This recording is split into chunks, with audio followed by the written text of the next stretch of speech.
In today's video, I'm going to teach you how to see answers on a Google form quiz. This simple guide will take just about 5 minutes of your time, but will give you an invaluable insight into how your quiz is performing and what the respondents are saying. We begin at the very start, ensuring you can sign in to Google Sites smoothly. Head over to Google Sites and click on the Sign In button. You'll be prompted to enter your email address. Once you do that, click Next. Then you need to type in your password and hit the Sign In button. This step is crucial as it gives you access to all the forms you've created and managed.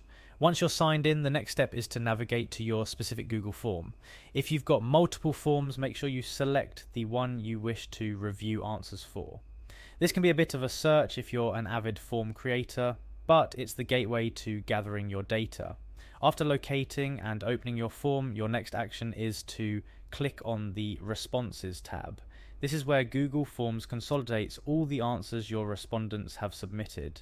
It's a neat and organized way to see what feedback, answers, or information people are providing through your quiz. Now, here's a bright bulb moment. You are now able to see all the responses to your form directly within this tab.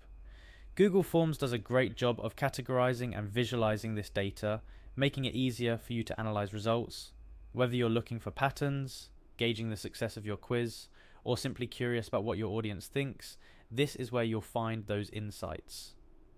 Remember, reviewing the responses regularly can help you tweak and improve your quizzes or forms based on real user feedback. This ensures your content stays relevant, engaging, and most importantly, beneficial to both you and your respondents. And that's it. You've now successfully navigated your way to seeing the answers on your Google form quiz.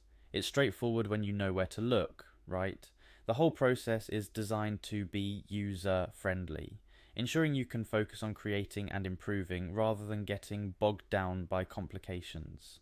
Thanks for watching, and I hope this guide helps you make the most out of your Google Forms. If you found this tutorial useful, don't forget to like, share, and subscribe for more tips and tricks on making your digital life easier and more productive. Happy form making!